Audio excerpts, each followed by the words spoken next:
Initiating startup sequence. 5, 4, 3, 2, 1. You are now plugged in. Hey guys, and thank you for tuning in to episode 200 of the Plug and Play Podcast. I'm your host, Zach, and alongside me, as always, is Tim. Welcome, minions. And so this week, we are going to be doing a little bit something different to celebrate for 200. Starting off this week with a tasty treat of the 2016 Reserve, The Abyss from Deschutes Brewing. This tasty treat comes out of, I already said Deschutes Brewing, Jesus Christ. It's a deep, dark Imperial Stout. The Abyss has almost immeasurable depth and complexity. Hints of molasses, licorice, and other alluring flavors makes it something not just to quaff, but to contemplate. 50% aged for 12 months in bourbon oak, Oregon oak, and Pinot Noir casks. Sure. Yeah, how do you say that? Pinot Noir. Pinot. That's what I said first Pinot time.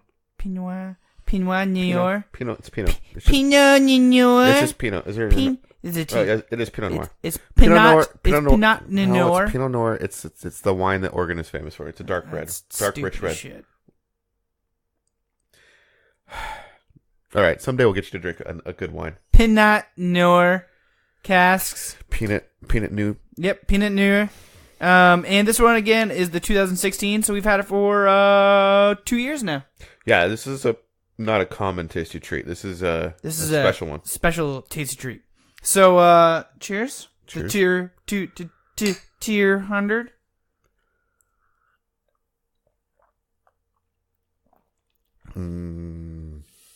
Tastes like 2-year-old beer.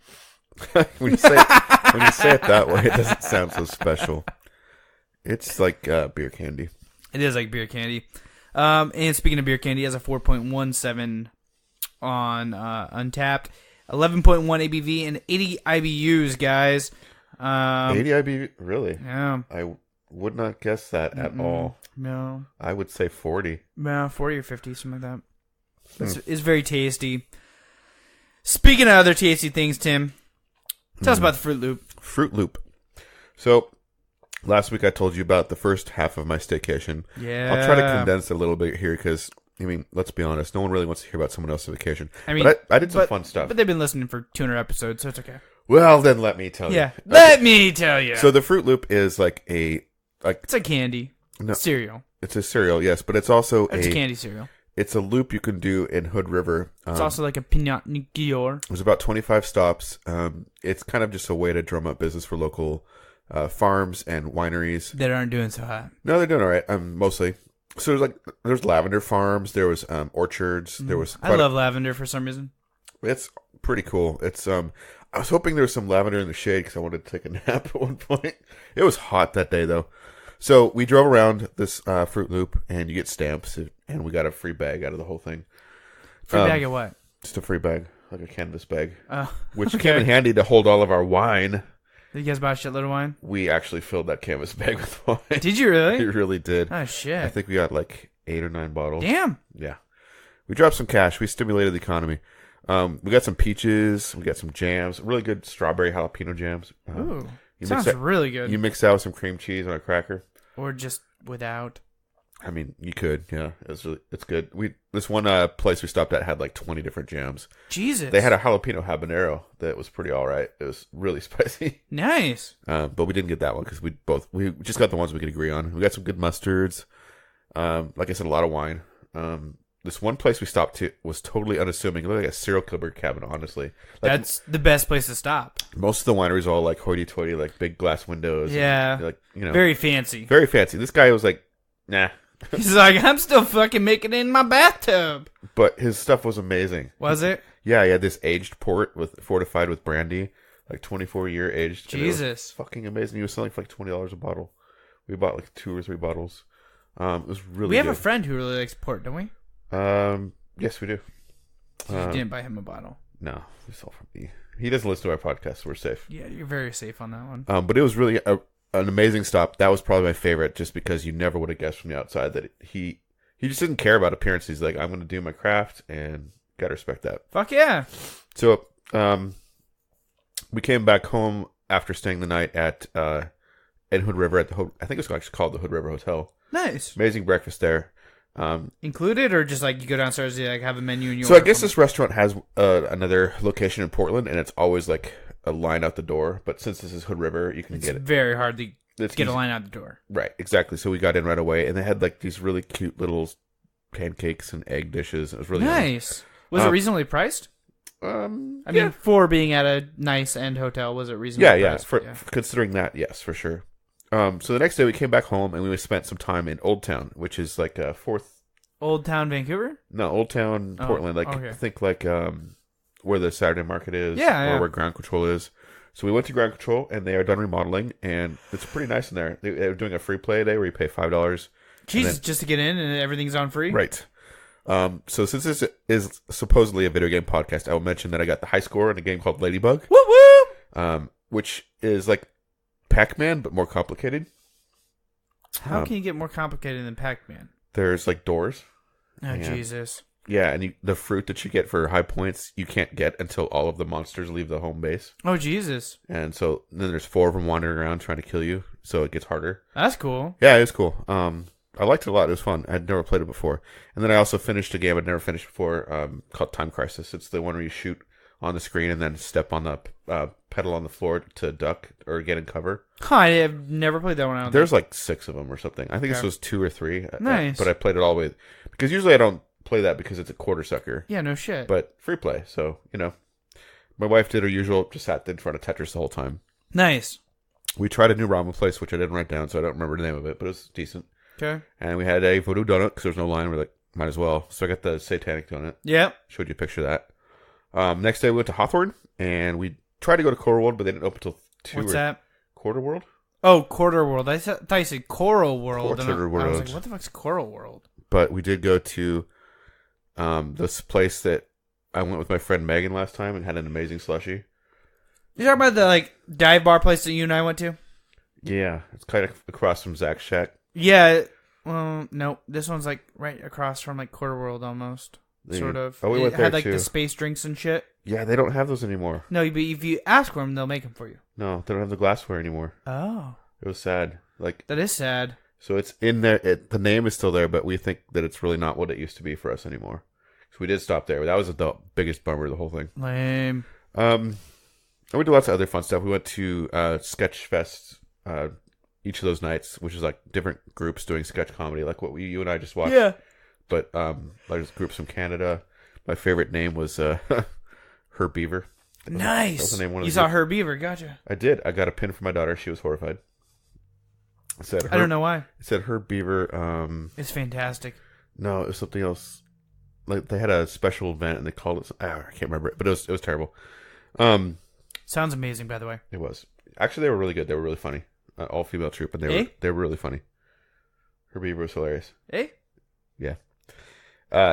Speaking of my daughter, she organized a party, and I was actually really impressed. She cleaned the whole downstairs house for her party. She wanted Christmas in July. She invited 12 of her friends. I think they all came except for one. Shit. So it was pretty loud at my house last night. But they had a good time. They did Packed full of girls. yes. They all stay the night? No. It's Okay. 3 hours. They did kind of what we do for Festivus, basically. Nice. Did that feats of strength and everything? They had some kind of game. I steered clear. Just gave her some Yeah, space. give her some space. Sweet, man. Yeah. I heard there's some epic white elephant gifts. There was a giant jar of pickles, for example. Shit. A unicorn horn. Okay. Cool stuff. Yeah.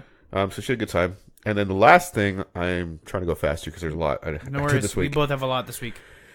I had the honor of celebrating my mom's 72nd birthday. Damn. And I don't take that lightly. I know a lot of people Yeah, don't they get that don't get privilege. So we met her down closer to where she lives, took her out for barbecue. So is she Beaverton, Tigard area? Kind of. King City, which is close to Tigard. Gotcha. We met in Tualatin and ordered the biggest platter of barbecue you can get there. It's Was it enough to feed your family and her? And I would assume at least one of your brothers came. I don't know if both of them. Yes. When my brothers came, it's served on Your bicycle brother, yes, my bicycle brother. So we which had I a good do know his name. I'm just not gonna say it. That's fine. We had a really good time. We actually had leftovers, but we ate a good percentage. How of much? How much was it? It was $70. That's not bad, 76, something. dude. like that. That's what? That's 4 people in your It family. was served on a 5. garbage can lid, like a metal garbage can lid, and it was full of meat. Your mom's not married, is she?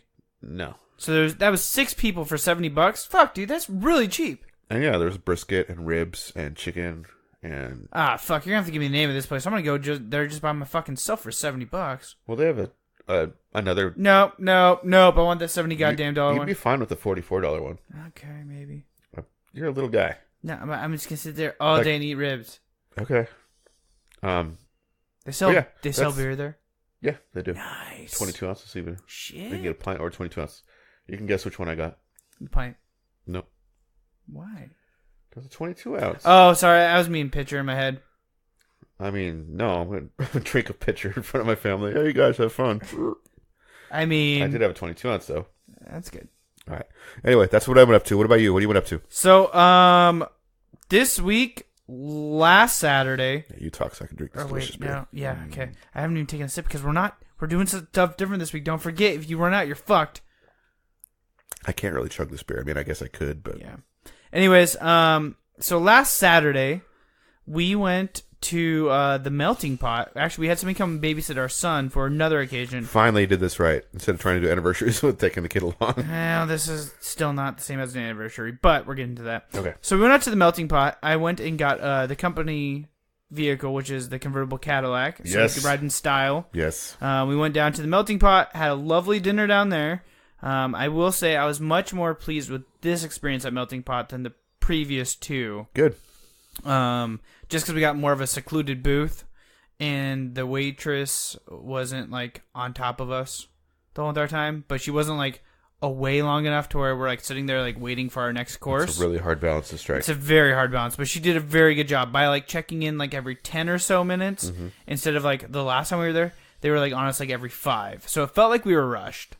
This time we were trying to rush to go to the next thing I'm going to talk about, but she like gave us enough time to where like we still had like a good like 2-hour like meal, and so it was delicious. It's always delicious. I shouldn't say that it wasn't. It's always delicious, but it's also very expensive.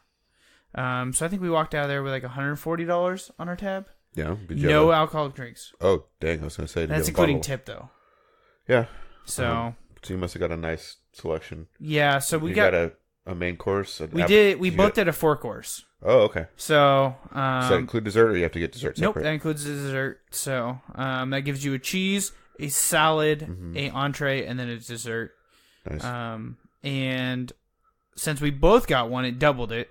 One thing I would recommend if you guys have a Melting Pot near you, which I'm not sure if they're franchised or if it's just like a Portland local thing. I'm not sure either. It seems like something that could be franchised. It does. Nationally. But if you do have a Melting Pot near you, go ahead and check it out. I would recommend just doing like a cheese and maybe an entree and a dessert. The salad is good, but meh.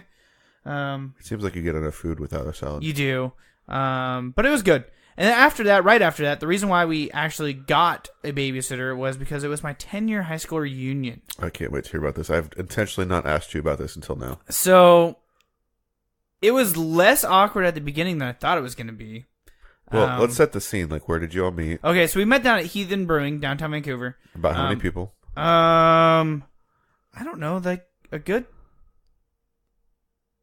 maybe I'd say like 50 plus spouses. And you kind of had the big side banquet room. Nope, we No. actually had the outside. Oh, okay. So we had the whole center of the outside. There was tables around us that weren't there. There was also a 2003 high school reunion. Oh, weird. So that was very strange. And their table was literally just a circular table with maybe 10 chairs around it. And then there's this like 2008 high school reunion, and there's like a shitload of us all getting drinks. So, like, that's you in the 5 years in the future. Maybe. Like, you start dropping Survivor style. Yeah, speaking of, that was a real fucking bummer. They had already had a death table out. Really? Yeah. And I felt really bad. Okay, so this is going to get dark. Okay. So I felt really bad. There was this kid, I can't even remember his name was. Like, we weren't Oh, friends. that's great. Yeah, we weren't friends. I'm just going to follow this up. Like, we weren't friends. Okay. But, like, I talked to him quite a bit, like, through classes and, like, through the hallway and stuff like that. He was a nice guy. And his face was up there. So one of the organizers, her name was Angela, and I was good friends on with... the death table. Huh? On the death table. He was... His high school photo was on the in memorial table. Okay. And as I call it, the death table.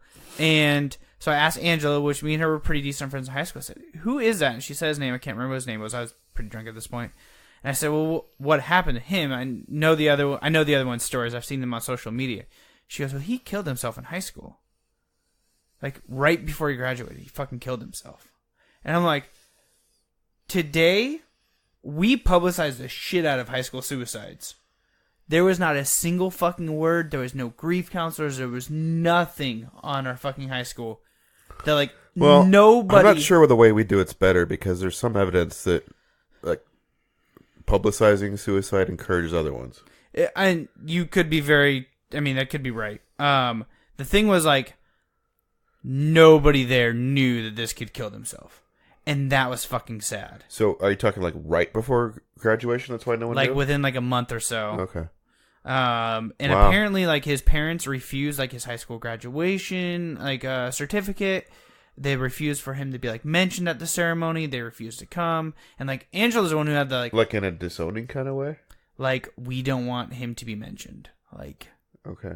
So, like a private grief thing, or they were, like, ashamed of him? That's what I'm a trying to get at. private grief, I would assume. Okay. But they were very rude to the high school students who were organizing the graduation. So basically, what Angela said was like, I guess she was friends with him, Uh-huh. and she was like, "This isn't a fucking high school sponsored thing. This is a private sponsored thing. So fuck them, and we're gonna put his face up." Yeah, absolutely. So, sadly, the other two, Like, memorials are not really about the people who are gone, but the people that miss them. yeah, and so I guess on the other side of it is that's a whole fucking group of us. I don't know. Wow, that's a lot. That's a lot of us, right? Like I'd say like 50, maybe Yeah. 60. That's about right. And You guys took over the brewery. yeah, we took over the fucking brewery. Those bartenders got tipped well. Oh, good. Good. At least on my end, and I would assume from everybody else they were getting tipped very well. I'm sure it all evened out. So the other two, just really quick, I guess were like their own stupid. One of them was their own stupid. I think the other one was being stupid, but it wasn't his fault. One of them was in like high-speed motorcycle accident, and it was late at night. That was like right after graduation, like a year after graduation. The other one was like more recent, like 4 years ago, 3 years ago, something like that. And I think he was T-boned by a drunk driver on his motorcycle. But then the rest of it, the weird thing about high school is like the last 2 years of high school, I really didn't go there. I went to a thing called Skill Center. Okay. So 3/4 to half of my day was not spent at my junior year, I spent half the day at high school, half the day at the Skill Center.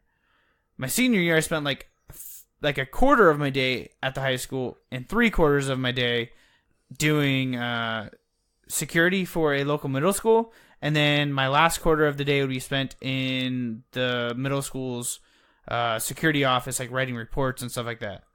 So, because I did Skill Center for law enforcement. Okay. So they placed us amongst the community in different quote-unquote law enforcement areas. So I actually worked underneath a deputy at a middle school. That started your very successful law enforcement career. Exactly, yes. Yep.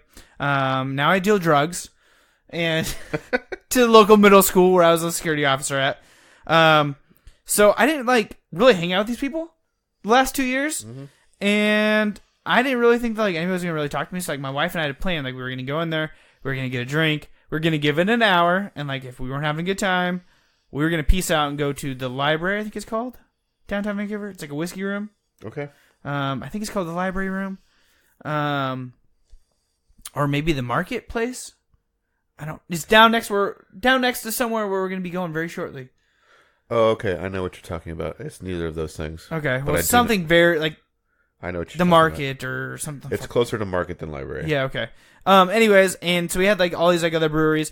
Ended up meeting up with a couple people that recognized me and want to talk. A couple of them had wives that didn't go to school with us, so our wives hit it off. We ended up spending till 11:30 or something like that there. What time did you get there? 7:30. Wow. And so some of the more memorable parts of it are my buddy who's huge into basketball, and I haven't talked to him since high school. Mm-hmm. And he walked up instantly and was like, "Yo, you still playing video games?" I was like, well, yeah. Well, let me tell you, I got a video guy. No. How many games did you play this week? Yeah, no. I was like, actually, it's the grocery. Okay. I do a Twitch channel and do some other stuff and go to video game events. Nothing professionally or anything like that, but yeah, I do. He's like, "What about that Fortnite?" I was like, "Fuck." It's like, no, not that goddamn Fortnite. I was like, Fortnite is like Minecraft dude, 5 you years get ago. some fucking PUBG and we'll play some games. He's like, all right, I'll get some PUBG. So he messaged me. He's like, dude, I bought PUBG. I was like, fuck, all right, I gotta play some PUBG. Yep, you said it. So, and he's actually a very successful like basketball like scout trainer person in our area. Cool. And then, so there was, oh fuck, which one do I want to start with? Huh. Okay, so there was this kid that I went to high school with freshman year, like right freshman year. Me and him hit it off. He was in sports and I was in sports, and we hung out a lot for probably first like 4 months or something of high school. And then I started dating this girl named Sarah, not my wife, different Sarah. And he just like cut me out like fucking hard. He was like a fucking asshole and like spread rumors and shit about me.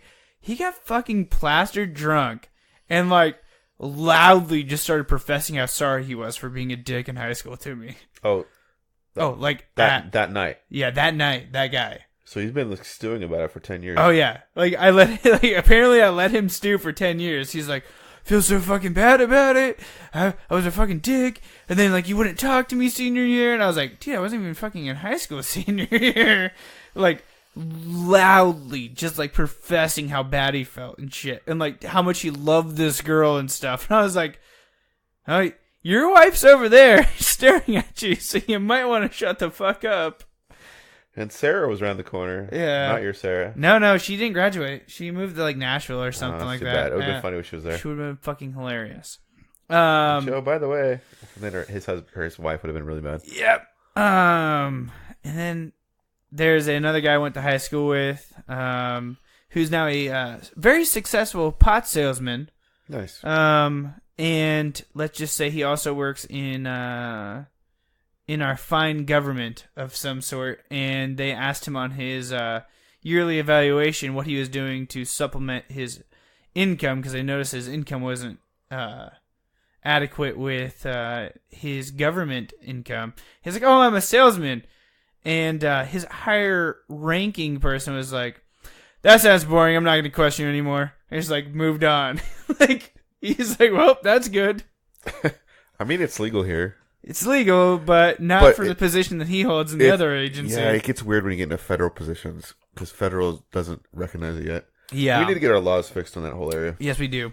There were some other like memorable, funny parts and shit like that. Our good friend Kevin of the podcast did show up. That's the main reason why I went.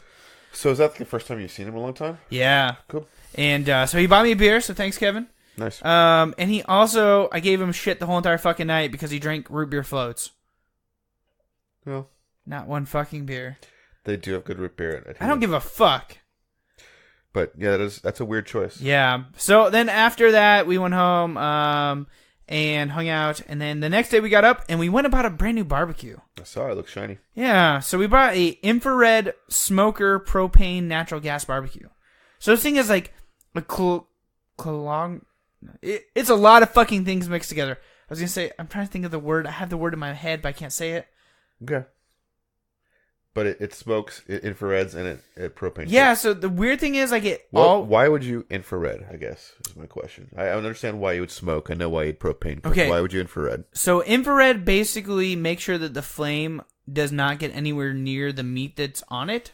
So it heats the air around it, and the air cooks it.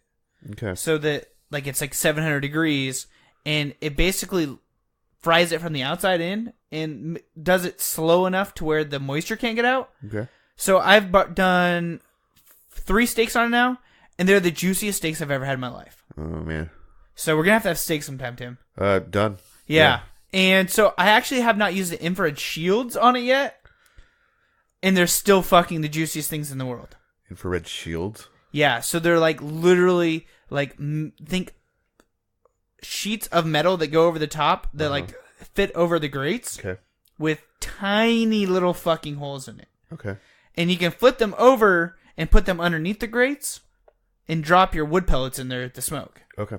Like I feel more comfortable like with smoking. Like I know how that works. I don't know how that works either. Well, I sort of understand how smoking works. So, infrared sounds weird. So it is, but yeah, I don't know. I really like it. It was a bitch to get home. Yeah. Because I didn't have any vehicles besides the ones that we owned, and I had to bring my whole family. Didn't call me. Well, you were at work. Yeah. It was Sunday, I think. Okay. Yeah, So- I was working all the other day. Yeah. So we did that, and then also, my AC at the shop's been broken for like months. So we finally got a new AC unit, which meant we had to get a fucking crane to come and lift this thing up over to the ceiling, over the top of the building, and then lift the old one down. Lifting up was awesome to watch. Yeah. Taking the other one down, more amazing. Why? He fucking hit the glass window. Oh my god. Did it break? No. Wow. Yeah, but it was like he's bringing it down. He could like start to see it was swaying, so he stopped moving, so like it was stabilized, you know.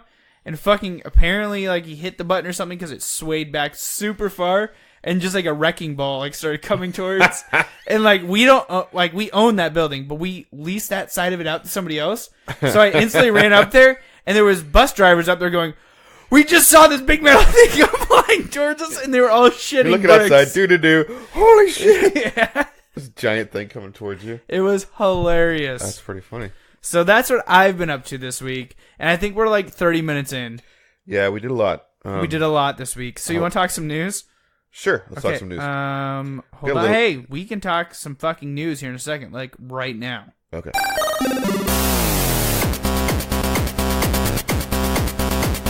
Okay, back to it. What is on the news this week, Tim? So, Middle-earth Shadow of War. It's the sequel to the 2013 or 2014 Shadow of game. Mordor. Right. No, I'm Which- just kidding. It's not Shadow of Mordor, But is it's a it? sequel to that. Wait, is Shadow of Mordor really the game? Shadow of Mordor is the original game that everybody loved. Had the Nemesis system. It was basically like Assassin's Creed, but in Hobbit land. And you just got to stab orcs, and they come back and kill you and remember you. Right, I have that game. I never played it. It's really good. Damn, I should play it So they someday. made the sequel, and then everyone got pissed because there's loot boxes in it. Like, if you wanted the really good orcs to come on your team, you had to, like, buy real money and open up these war chests, what they're called, but they're loot boxes. Well, today, they dumped all of that shit. They dumped the gold that you can buy back in May, and they killed all the loot boxes yesterday. So you cannot get these stupid loot boxes anymore. Now they have, like, orc farms, and you can get them in-game money, and they've made in-game money, like, faster to get. So basically, the end game is a lot faster now, and there's less of a grind at the end. Weird. So I bought the game finally. Nice. 280 days after it came out, Yeah. they finally fixed that shit. As you'll see, and when we get to what I've been playing this week.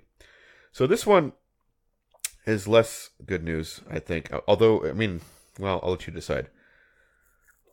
Oh, son of a bitch! I just removed the link. Dun dun dun dun. So you don't watch movies, but do you know what Skynet is? I do. It's in the future when AI takes over and weaponizes hunter-killer robots, both bipedal humanoids and flying drones that hunt down and kill humans That's fucking right. because we're inefficient. Well, the thing is we're kind of developing. Fuck yes, we are. Like, I'll show you a picture right now of a tank that is totally autonomous that has a gun on it. Because why not? That's a little... Dude, I want to hack this shit. Okay, so this is not a good idea. This is a Hacking that is a great idea. This is a machine that has... It's literally built to kill. Not only that, we have that already. But this... Yeah, but this is built to kill without a human being involved. Right, it makes its own decisions, and that's frightening. So there was an international joint conference on artificial intelligence in Stockholm today. And Sweden, by the way. Thanks a lot, Roger. no, this is good. Oh, good job, Roger. So some of the world's top scientific minds came together to sign a pledge that calls for laws against lethal autonomous weapons. Wait, hold up. Did we sign it, though? No, this is just like some big brain guys like Elon Musk, Google DeepMind co-founders Demis Hassabis, Sean Legg, and Mustafa Suleiman. Okay, so this is like the people building this shit Yeah, sign this is like this, the not brain. countries. Not countries. Like, yeah. Okay. Good luck getting countries to sign something like that. 170 organizations, 2,400 individuals to take such a stance. And here's a short piece of it. We, the undersigned, agree that the decision to take a human life should never be delegated to a machine. It goes on to say, we will neither participate in nor support development, manufacture, trade, or use of lethal autonomous weapons. I just want to point out in 2018 that this is something that we have to do. This is something on the horizon where there will be little drones. Horizon Zero Dawn has never come soon enough. Okay, little drones come to shoot you for no freaking reason. I'm sure there's probably a reason to shoot me. Just think of like the average intelligence of a Twitch streamer. Now let's give them autonomous drones with guns. Like, this is the frightening future. Dude, we could be playing some like legit battle royale. You joke about it, but 20,000 billion people are still alive on Earth. 20,000 billion and one. 20,000 technology ethics is something that we really need to explore. The human population has been dwindled down to the last 1,000. Wait, make that 999. They're dropping like flies. Fucking maggots. And you're just all too ready for it. It's time to kick ass and chew bubblegum. All right, so this week we had Amazon Prime Day. Yeah! I didn't find anything. I did. Okay, what'd you find? That. Okay. We're not going to talk about that. Next until week's Tech Talk. All right, you found something. Okay, you're not going to understand this next one at all, but I'm psyched about it and fanboy I about do it. understand it, you son of a bitch. Okay, do you know who Nathan Fillion is? Nope, but I know the next part. Okay, so Uncharted show stars a wisecracking, lovable ruffian called Nathan Drake, and he looks a lot like an actor named Nathan Fillion. And people have been pointing this out for like many years. Like they've been talking about making an Uncharted movie, and everyone says, "Duh, Nathan Fillion." Well, he got tired of waiting for the studios to get their shit together, and he made a 14-minute fan film. He free. really did? He really did. It's on the internet for free. You can watch it. It's a short, self-contained adventure as Nathan Fillion playing Nathan Drake, and that's fucking awesome. Does he was. sound anything like Nathan Drake? Yeah, I mean, it's voiced by the same... Okay, this is the funny part. I can't remember his name right now. He does all the... Is it Nolan North?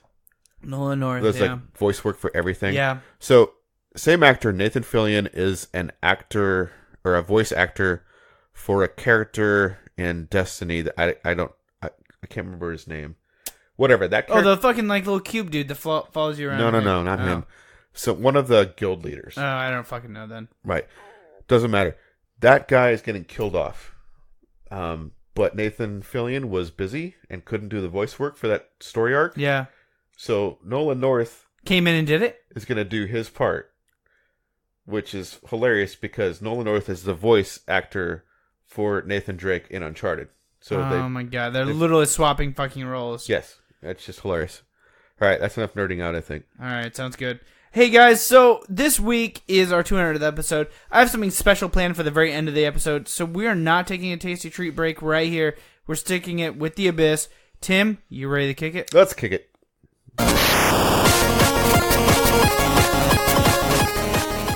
So, ladies and gentlemen, Tim, God, that was loud. barrage me. I'm going to barrage you with blooms. Ooh.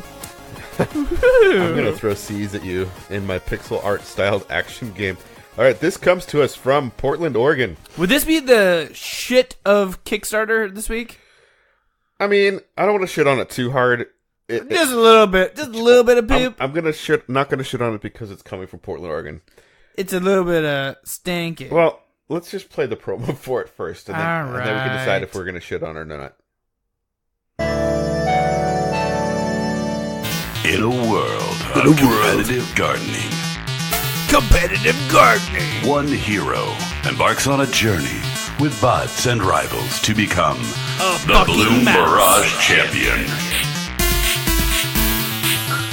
This isn't your garden variety contest.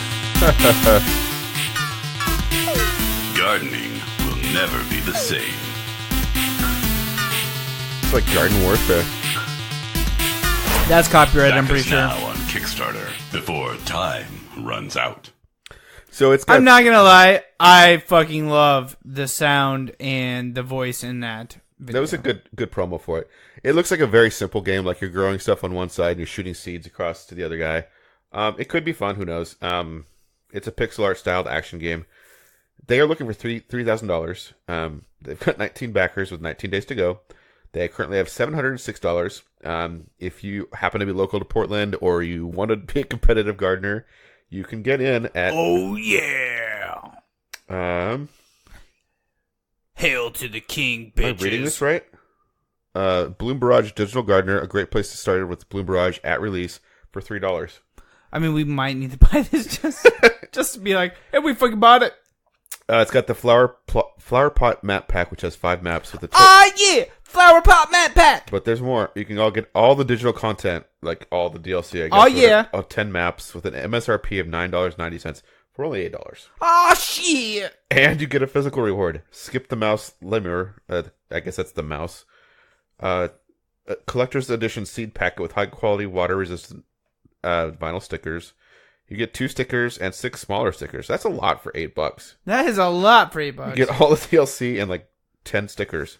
All right, I might have to buy that. Okay, moving up to the top level because $32. $500. Oh, There shit. can be only one festival master planner. Includes Bloom Barrage, Gardener's Paradise 2 tier. Guess I'll have to read that now too. And you collaborate with the developer to design one of each of the game mode maps to be included in the game. So I want one where it's all BDSM, Duke Nukem style. $500. I'm trying to find the Gardener's Paradise 2 tier. Okay, this is the Gardener's Paradise 2 tier, which you also get with that $500 level. A set for a bigger whole family of 8 to enjoy that includes the following: 8 raised bed map pack with early access, 8 digital soundtracks, collector's edition seed packs with stickers. So basically 8 copies of the game for $80. Sweet. And a bunch of stickers and stuff. For $500. Well, no, you can get the Oh, Gardener's okay, Paradise okay. level is the $80 level, which is included in the $500 level, Gotcha. where you design a Alright. level with your bondage Yeah, plants. bondage, boobs. So what's your first Kickstarter? All right, I take a different approach. This seems real. You know I hate movies, right? I mean, yeah. This sounds really fucking interesting. I don't know why. I just like this. All right. It's called The Rabbi Goes West, a religious documentary about religious diversity. I'm gonna let them talk about it. Please do. Maybe. Here we go. Bozeman, Montana. Probably pronouncing that right. Bozeman. Hanukkah reminds us that when it comes to light, tomorrow's always brighter. Tomorrow is a bright future. Because that is what the Jewish people know from our history. Is that when all the naysayers, individually or collectively, have said about us, we're lighting menorahs in Bozeman, Montana. Happy Hanukkah! That was Rabbi Chaim Brook. He's a Chabad Hasidic rabbi from Crown Heights, Brooklyn, who moved to Bozeman, Montana, to bring his brand of Judaism to the American West. And he promised to put a kosher mezuzah on the home of every Jew in a state 14 times larger than Israel. Francis, you want to be the first one to give a kiss? Or mom? Alright. Yeah, don't pull it off. Just give it a small kiss. bar. There you It's go. some kind of religious symbol. It's a beautiful thing for the home. Now you certainly don't have to lock the doors. I wonder Now, if it's even related in to Montana, you Passover. never have to lock the doors. But if you have a mezuzah and a gun, you're guaranteed to be safe and secure. We're secular Jewish filmmakers based in the liberal Northeast. And we believe it's really important to make a documentary about somebody who seems our political and religious opposite. What is a Hasidic rabbi doing in Montana? Doing in Montana? I'm not here to judge other Jews, other human beings. I'm not here to decide who's going to heaven and who's going to hell. I'm God's salesman. And you know what's unique about salesmen? We try to make a sale. In my case, I'm trying to sell Judaism. And either I'll sell it, and if I don't succeed, I'll come back next week. I'll come back next month, and I'll try again. That's a salesman. I just The like more this time guy. we spent with Chaim, the more we grew to like him and his family, his wife Javi, and their 5 adopted children. And we saw how so many people in his community, made up mostly of unaffiliated Jews like ourselves, felt accepted and even spiritually inspired by him. Together, Happy Hanukkah!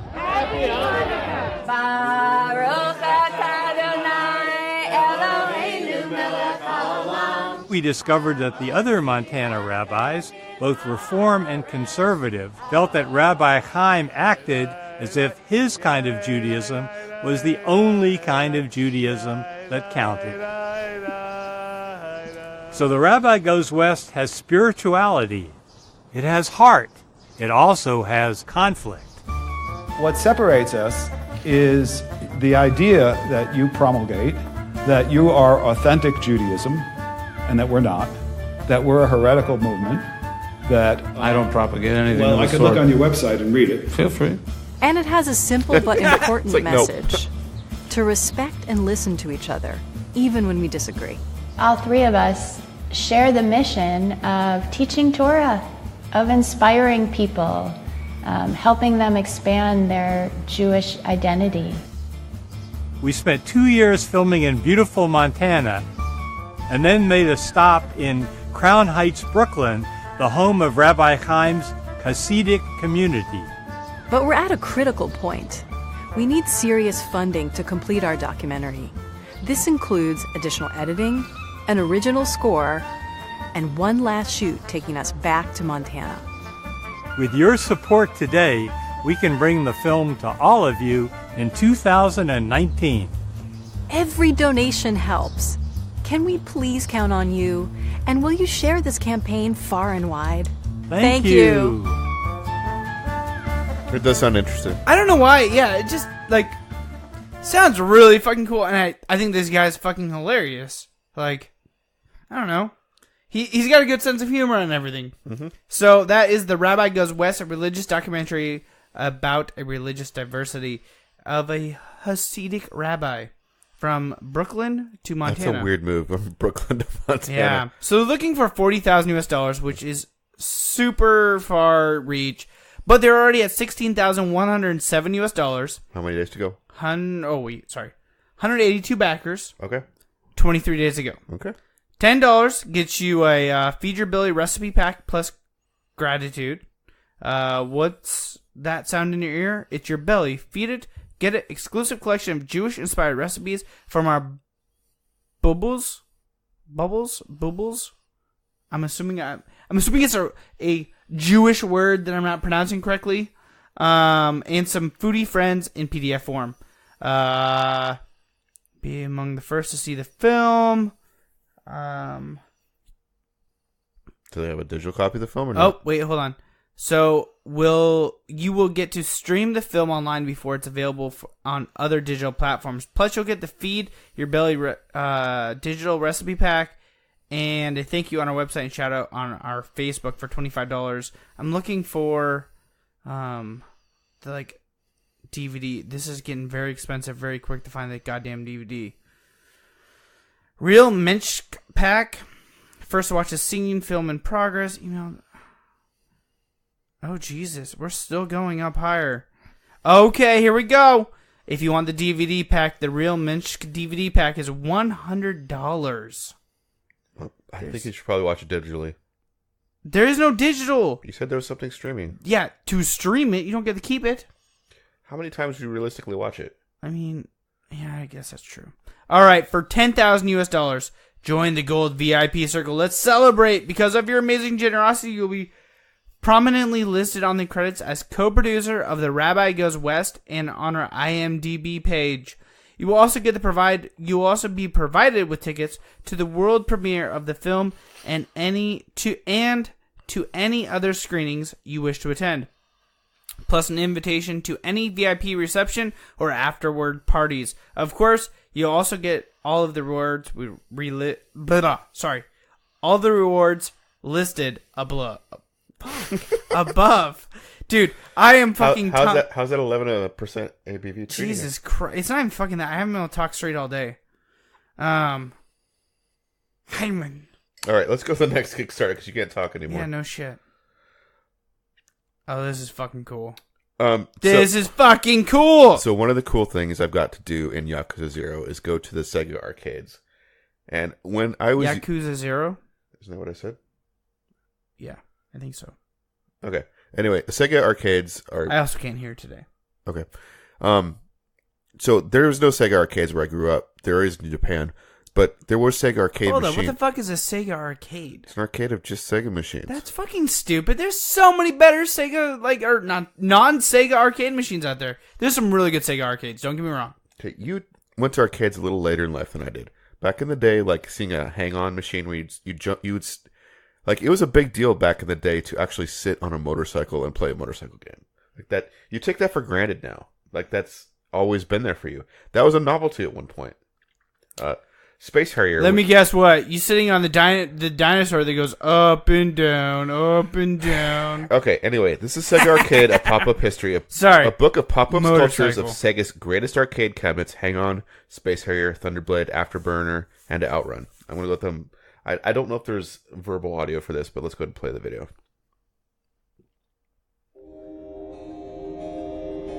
So there's a book opening up. And it's got a pop-up. There's a big white light behind it. Okay, this is pretty fucking cool looking. Ah, Jesus. They're literally going to build every single one of these? Yes, in a pop-up book. How cool is that? Space Harrier cabinet. I love that thing. That's just a cool cabinet. Like, if you went to an arcade back in the day, like, they were a centerpiece, these cabinets. Because they were just cool. Yeah, no, they look fucking awesome. So, I'm sorry you can't see these, but they're just cool cabinets. Like I said, the... Did you get it? I haven't yet, because... You better fucking hurry up and get it. Okay, so, they're looking for $53,048. This is, of course, it's UK money, so that's why it's a weird number. They're almost there at $47,000 with 21 days to go. 848 backers. Early birds are gone. Early Bird 2 is gone. Only the book is left. About $47 plus shipping. You can get 2 books for $93. You can get 3 books for $133, and that's it. Those are the levels. I wish I'd backed it right away for $34. That would have been a lot better than $47.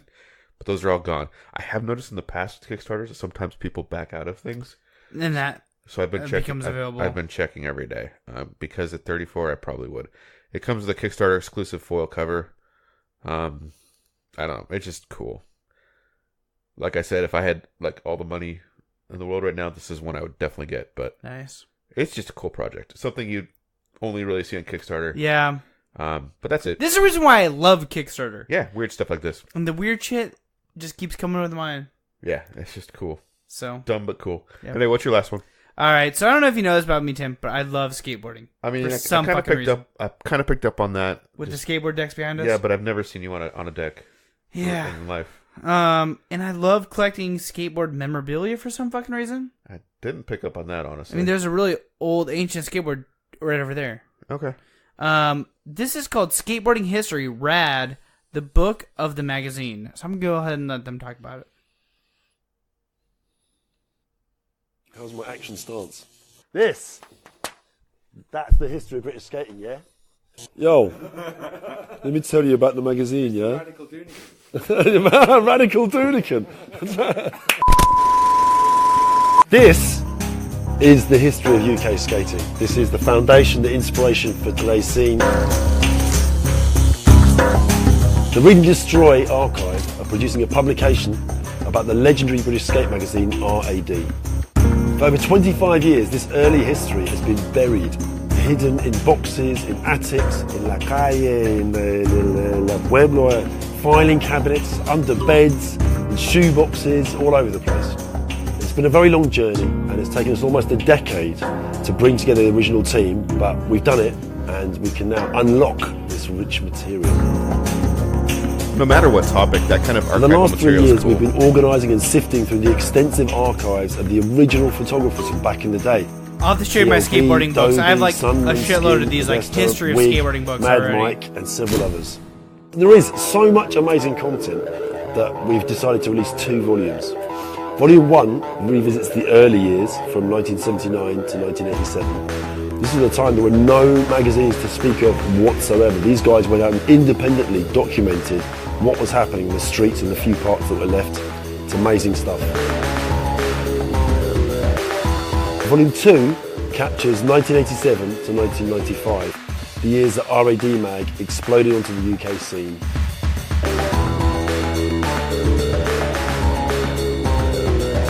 RAD covered a unique time, place and attitude, featuring the top British, US and European pros, but also the everyday guys who blazed, the everyday guys who mattered.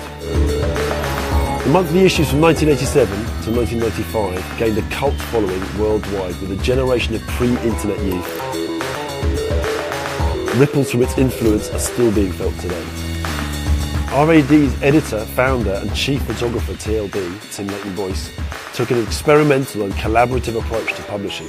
The anarchic result was often closer to a zine than a glossy newsstand. I just love skateboarding culture, dude. They're so fucking like out on the edge of everything. Read and destroy. Read and destroy. Its success was fueled by dogged commitment, irreverent editorial, high-quality photography and energetic design. We're really, really fortunate to have this sort of treasure trove of material. It really is a treasure trove of stuff. Very contemporary almost. Yeah. And to thousands of photographic negatives, transparencies, prints, original artworks, zines, flyers and other publications, we have selected classic highlights, previously unseen material, unforgettable historic moments, alongside new interviews with the core team and contributors from the magazine. All to be published as a deluxe 2-volume set in a slipcase. It's going to be a really quite amazing publication that everyone should have on their bookshelf. This year one is going to go right to the roof, let me tell you. To share the goal we've discovered with original fans and new followers alike, we need your support to complete this project to the high standard it deserves. Commit to buy a copy of this book. You have to buy up the book, you have to buy up the book. Commit to buy this book! Commit to buy a copy of this book now, and you will receive the book directly as soon as it's printed. This is one of the several pledges you can make. Check it out. If you're hyped, and you want to see this happen, please share this campaign with friends or anyone interested in photography, graphic design, or British youth culture.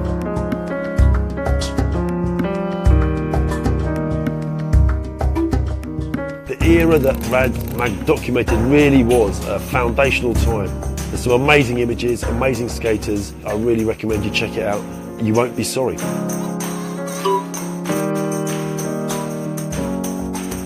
The RAD archive will genuinely blow your mind. It's that good. Speaking of which, I'm going to go and check out the archive right now. You get me? Dope, my man.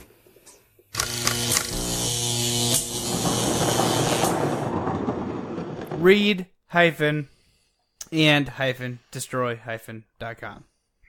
Cool. So, guys, I don't know what... I feel like I almost have to fucking buy this with the amount of skateboard shit that I have here. That, like, you don't even know about. Like, I'll post some shit out. I literally have books of just, like, old U.S. shit. This is all UK. Like, you're not going to find this anywhere else. Mm-hmm. Not in our country, anyways. You're not going to find this. So this is coming out of London, UK. They're looking for $158,101 US.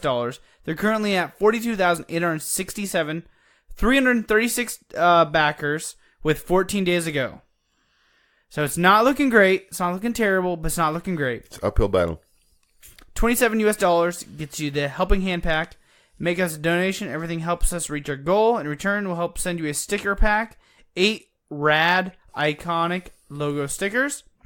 1 2-volume book pack is $105 US. EU and UK delivery included.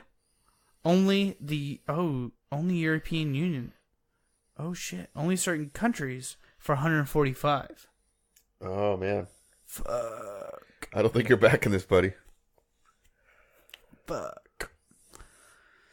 Big granddaddy of them all hailing out of wherever the fuck you want to be. $659 US. Mm-hmm. The super pledge. 1 copy of the 2-volume book pack. Pack of 11 stickers. 8 rad. 1 skateboarding is not a crime sticker. 1 get a clue sticker. 1 extra large rad logo sticker. Faithful reproductions of the complete set of Rad Magazine cover-mounted free stickers, newly minted by OG Rad regular and screen printer Don Brighter. 2 Rad logo t-shirts. 1 pink/black and 1 blue/black. Faithful reproductions as well by Nick Phillip. Your name printed in the book. 3 A2 signed archival photo prints chosen by you from the images available. 2 Rad logo t-shirts. Pink/black, blue/black. 1 hand silk screened Rad logo deck. Skateboard deck, by the way. A visit to the Rad archive in London. Travel at your own expense. And meet one of the photographers. Your book, print and production will be hand delivered to you when you visit the archive. That's not bad. I mean, if you're really into that, that's not super expensive. I mean, I'm very tempted. But you still have to fly to London on your own dime. Well, we're going to figure that out during the break. All right. That's cool. Yeah, that's pretty sweet. So, guys, unlike every other week, this is where we're going to take a break. That's rad. That is very rad. We're going to take a break right here, guys. We will be back, but again, this is 200. So we're going back to where Plug and Play started, and we will finish out the episode live from that location. Stay tuned. We'll be right back in a few minutes, guys.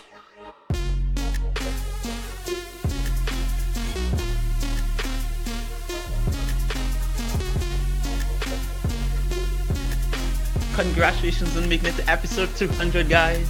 It's been an amazing ride, and seeing you guys come together and start as, you know, as something different and then become your own thing and then grow with it and all that kind of good stuff is amazing. And knowing the two of you for that period of time, being your friend and your brother and your, I don't know what else you guys consider me, but yeah, just knowing you guys and knowing what you guys do with the podcast is amazing, and I look forward to another 200 episodes of Plug and Play Podcast. So we will chat again soon, and I'm gone.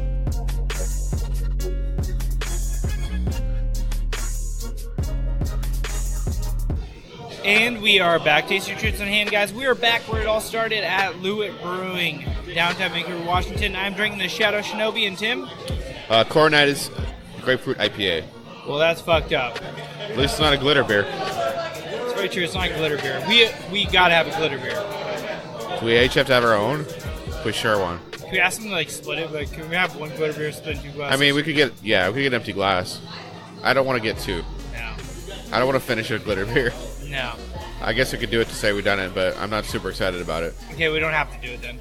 Nah, I think we both want to do it in a twisted way. All right, sounds good. Tim, well, this is part where we talk about video games, so what have you been up to this week? Because I have 0. I did get a game, though. You got a game? I got a game. I surprised you. Yeah, with my name on it. Yep. So I played Yakuza 0 with my kids. Last night, 2 separate occasions, two completely different hour gaming periods, and they both had a blast playing with me. And here's the thing: we did not do any gangster stuff. We did not fight. Do you just play in the Atari games area? So with my daughter, there's actually in the very first menu before we continue, there's the mini games. Okay. You can play bowling, pool, darts, and disco. She didn't like disco. I thought it was hilarious. What's disco? It's like the dance, literally Yeah. dancing? Yep. You do. It's like a puzzle game while your guy on screen does disco moves. It's hilarious. It's a timed rhythm game, of course. Okay, of course. Bowling and darts and pool were very sophisticated, actually. Really? Yeah. For not being the main part of the game, they were really well done. So we played that for quite a while, for, like I said, about an hour. And then with my son, we went to. I went straight to the Sega arcade. I played a game of not Hang On, the car game. I can't remember the name of right now. Outrun. Sorry. He was not too impressed with that. I mean, the graphics aren't that great, so I'll give him that. But then he saw that there was a claw machine in the corner, and he was like, "Oh my god, we're gonna play that!" And it's 300 yen a play, and I have I don't know, a million or 10. I have a ton of yen, so it's nothing. So we played the crane game for literally an hour. We got all the cool prizes, and when you get all one of each type, you can go to the guy at the counter and have him switch out the prizes. That's cool. So I got I got a bunch of stuff that you would recognize, but some Sega memorabilia type That's stuff. Cool. It was cool. He got really into it. So we trade off with every credit you get 3 tries, and so I'd take a turn, he'd take a turn. And That's cool. A couple times we got 2 prizes at the same time. That was pretty epic. But yeah, played Yakuza 0 with my kids without doing any gangster stuff. So you didn't go to any of the brothels or anything like that? Didn't even do fights. I got a review code for a game called Super Skull Smash Go 2 Turbo, which is the most awkward name in the frickin' universe. That's really insane. I think I'm going to probably do a quick look at this. I don't know if I'll do a full review, but I'm going to do a quick look. It reminds me of Super Mario 3 in some respects, because you got the little overworld where you go from point to point and take on a new challenge. But what's cool about this is instead of jumping on a flag to beat the level and castle at the end. Yeah. So there's this Dick King who shoots skeletons out of his hands all over the world, and you go around and you fight these skeletons basically by jumping on their heads, kind of you would a Goomba or whatever. Yeah. The thing is, though, they come back to life, kind of like the turtles in Mario.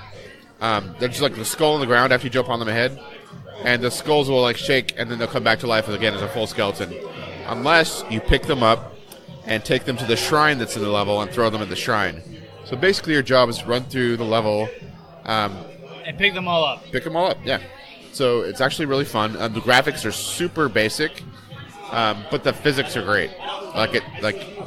You know how a game feels too floaty, or like the jump feels wrong.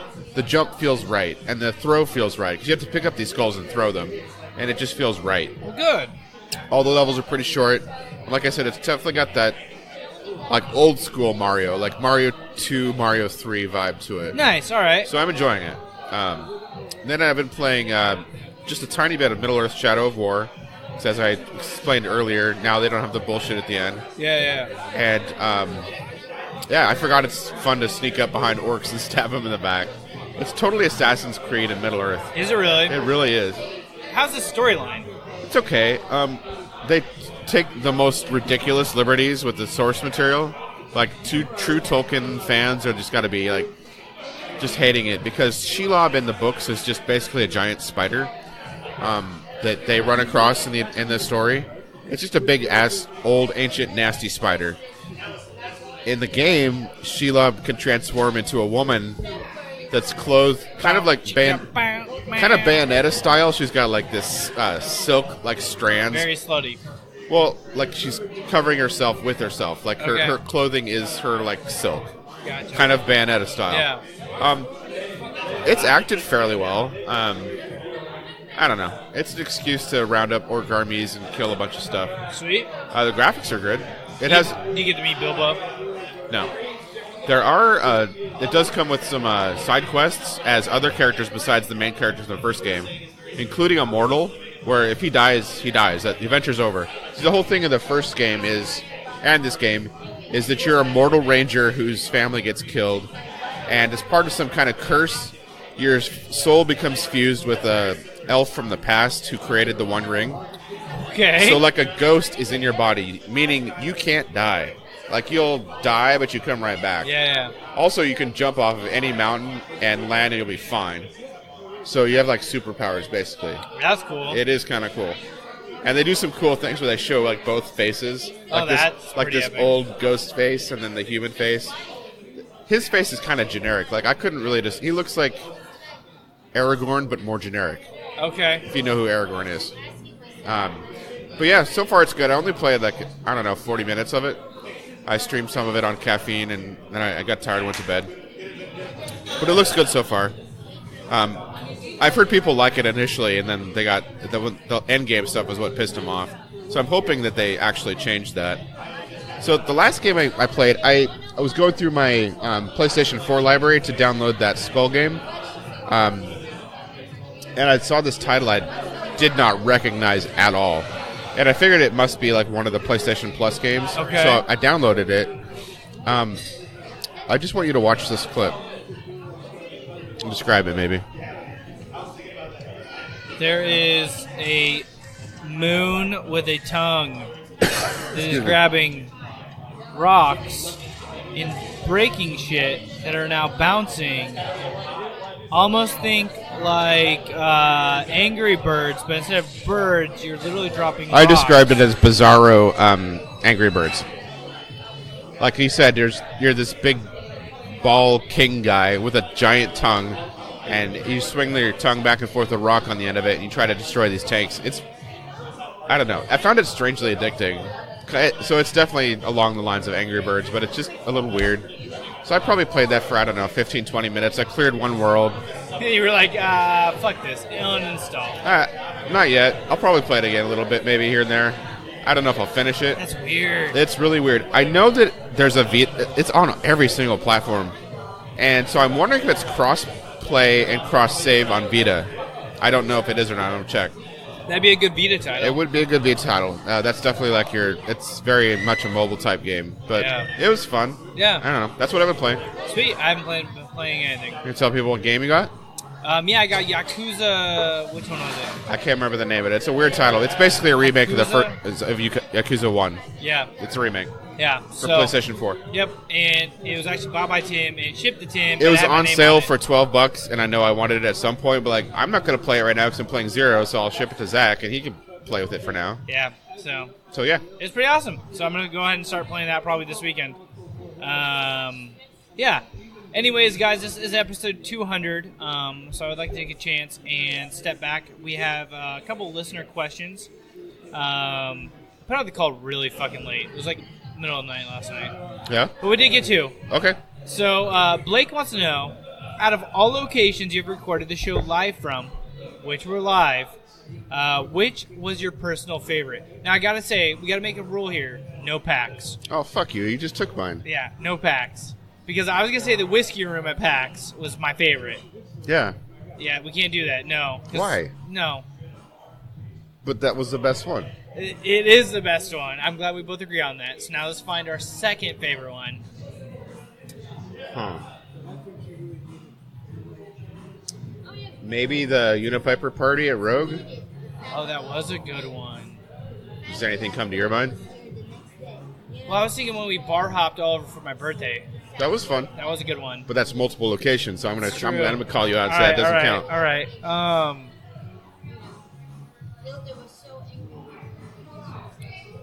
We did live from that satanic place after the OMSI After Dark, didn't we? Or did we record at OMSI After Dark? I can't remember. Where did we record that night? I'm not sure. I don't think that bar was too noisy, I thought. Oh, yeah, that's right.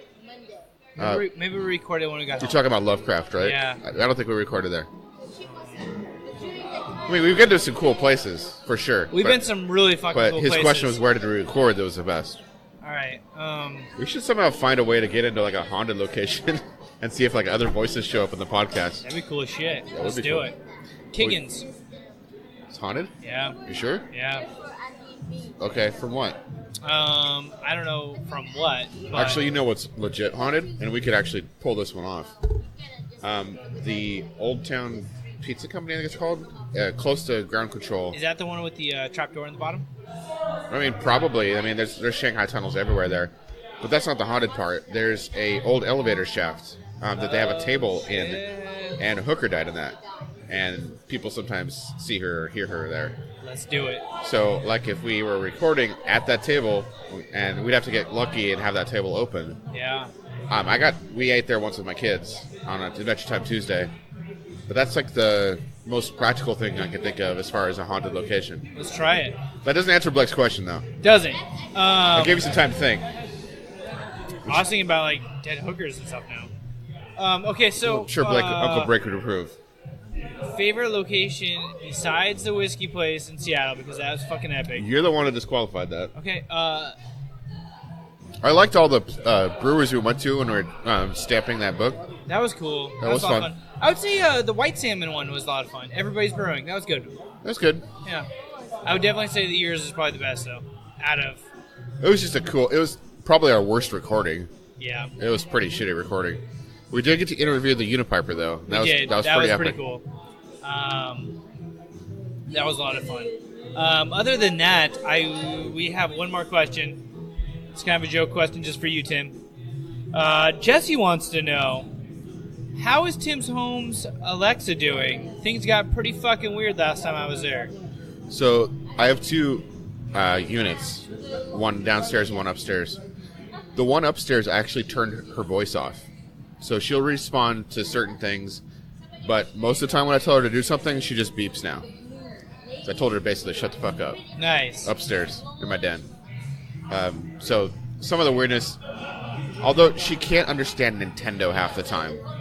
Really? Yeah, I have to keep repeating it. And the one downstairs responds to my voice so much better than my wife's, it drives her crazy. Which is hilarious because I actually bought that for her for like her birthday or something a couple years back.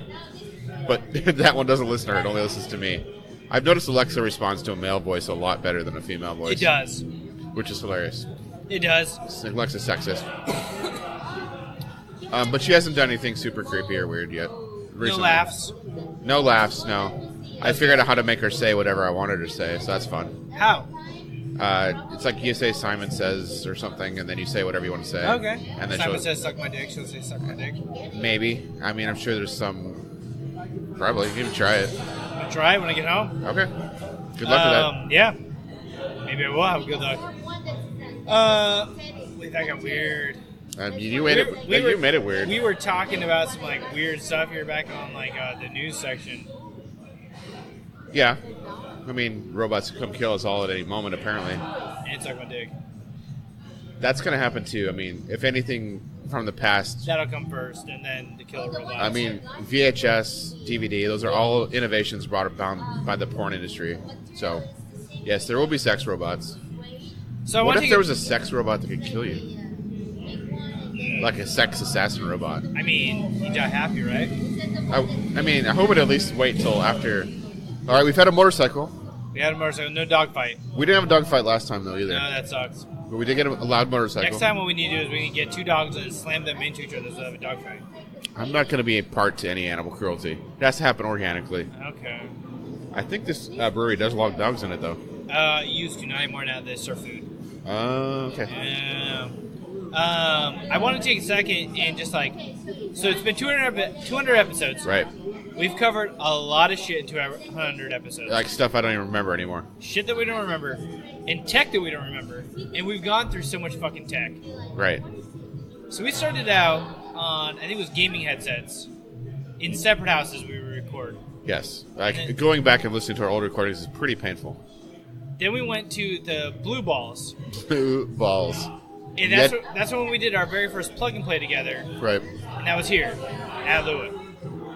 And we stuck with the Blue Balls for a long time. They were okay. They're alright.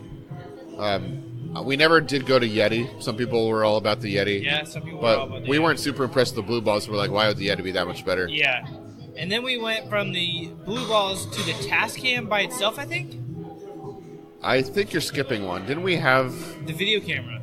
No. We did have the video camera, but did we use those USB mics for a while with the Surface? We did, yeah. Those were okay. Those were alright. They were just bulky. The ATR, whatever, 21. So you had to set up a laptop while you were recording. Yeah. And I think I was actually before I had my Surface, if I remember right. I think so. Like my big bulky laptop. Yeah. So we've recorded a lot of different ways. And then we've done the webcam. Yep. The HDR webcam. Yeah, it was alright. We did that for a good 60 episodes probably. Yeah. And then as far as like ease of setup, that was the best. That was the easiest. I just wish that someone would come up with something like that was just a microphone that was just small and compact. Because we look like dorks right now with these huge huge microphones sitting on top of our table. Yeah, but we don't do a lot of live shows. We don't. So. Well, this is 2 weeks in a row. This is 2 weeks in a row. We got a whole week of PAX. We're going to be doing episodes. And then we went from the webcam to the Tascam. Yes. And then from the Tascam, we went up to the setup that we have now, which is the mixer with the XLR cables and XLR microphones.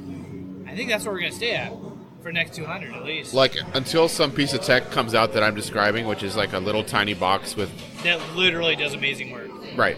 And there's no reason why something like that can't exist. I just haven't seen it. Mm-hmm. Well, that's all I really got. I'll be looking. So, I guess cheers to 200 episodes. Cheers. Here's to another 200. Until the sex robots kill us. Yeah, I would like to know, actually. You see that hot Russian spy that was like sleeping her way around Washington, D.C.? Why don't you explain that one to me, Tim? Because no, I did not. So there's this redhead from Russia who claims to be part of the Russian pro-gun movement, which is hilarious if you know anything about Russia. Putin's not about to let his public have access to firearms. But she claimed to be part of the pro-gun movement and was like buddying up with people from the NRA and some other groups, and basically just trying to latch on to the most influential people and offering sex at some points. Nice. But she was a Russian spy, and she just got arrested. I have her name in our chat here somewhere. Yes, please look it up, Tim. Butina. Maria Butina. I don't know. It just sounds like a movie plot, you know? It does. I was actually trying to figure out when was the very first Plug and Play podcast, but I'm having a hell of a time doing it. I mean, we've talked about the evolution before, but it wasn't always a Plug and Play podcast. It was the Legend of podcast. And it was before that. It was... Well, it was the Nightcast, and then it ended. Yes. And I started a new stream. Okay, so you consider that an ending and the Legend a completely separate startup. Yeah. Okay. So how many Legends did you do? 30? I did 30 of them. Okay. So episode 31 was the very first official ever Plug and Play podcast, and that came out on March 7th of 2015. That was 3 years ago. So I'm trying to do the math. Okay, that lines up. Yeah. It's roughly 50 a year. Yeah. Because that's how many weeks are in a year. Yeah. So Cool. it's pretty crazy. Anyways, guys, that is 200 Episode. throwback. Yep. But we have game releases, guys, as always. Adventure Time, Pirates of the Enchiridion? What the fuck? Pirates of the Enchiridion, Nintendo Switch, PS4, Hand of Fate, Nintendo Switch. Isn't Hand of Fate 2? Yeah. I don't know what happened to the two That's there. weird. Hand of Fate 2, Nintendo Switch, Mugsters, Nintendo Switch, Oh, PS4. shit. Maybe they released both of them. Let's Swing 2018, Nintendo Switch, PS4. Hand of Fate 1 and 2, Nintendo Switch. That's why I was so... Okay, Black cool. Sea Odyssey, which don't get confused with the Mario Odyssey, is PS4 only. Chicken Assassin Reloaded, Nintendo Switch, PS4. Frost, PS4, Nintendo Switch. Hop Along the Badlands, PS4. Hungry Shark World, PS4. Ice Cream Surfer, PS4, and the Vita. Mother Gunship, PS4. The Path of Modus, PS4. Sonic Mania Plus, PS4. Space Jacked, Vita. Super Dungeon Tactics, PS4. Tempest 4000, PS4. Xbox One, PC. Touhou Gensu Wanderer Reloaded? No? Sure. That's pretty close. Okay. I PS4? would say Touhou probably, but I'm not Okay. sure about that. The Moose Man. The Moose Man. Nintendo Switch, PS4. Pool Panic, Nintendo Switch, PS4. Tanzia, Nintendo Switch, Detached, PS4. Galactic Feud, PC. Gotcha Racing Second, PSP. What? PSP. Really? That's what it says. Guts and Glory, PS4, Nintendo Switch. Arcade Archives, City. Wait. Guts and Glory, isn't that the This is a tiny build game. that you could like crash horribly on an ATV or whatever? Or a bicycle with a child in the basket. Yes. Yep. I wonder what that's looking like. I don't know. Arcade Archive, City Connection, Nintendo Switch. No Reload Heroes, Nintendo Switch. ACO Neo Geo, League Bowling, Nintendo Switch. Scenero Characters Picross, 3DS. And Johnny Turbo's Arcade Shootout, Nintendo Switch. Along with Sephiroids, Nintendo Switch. I'm glad there's a lot more releases than just Switch this week. Yeah, no 'Cause last shit. week was all Switch. And Moose Man is the one I want to know more about this week. Okay. Sounds good. Until next week on 201, guys. Don't forget to check us out at Facebook.com/Plug-and-Play Show, Twitter and Instagram at Plug-and-Play-Cast, YouTube.com/Plug-and-Play-Gamer, TheBunsmashers.com, Plug-and-Play-Gamer.com. And until next week, don't forget to prime and shine. Fuck Nazis.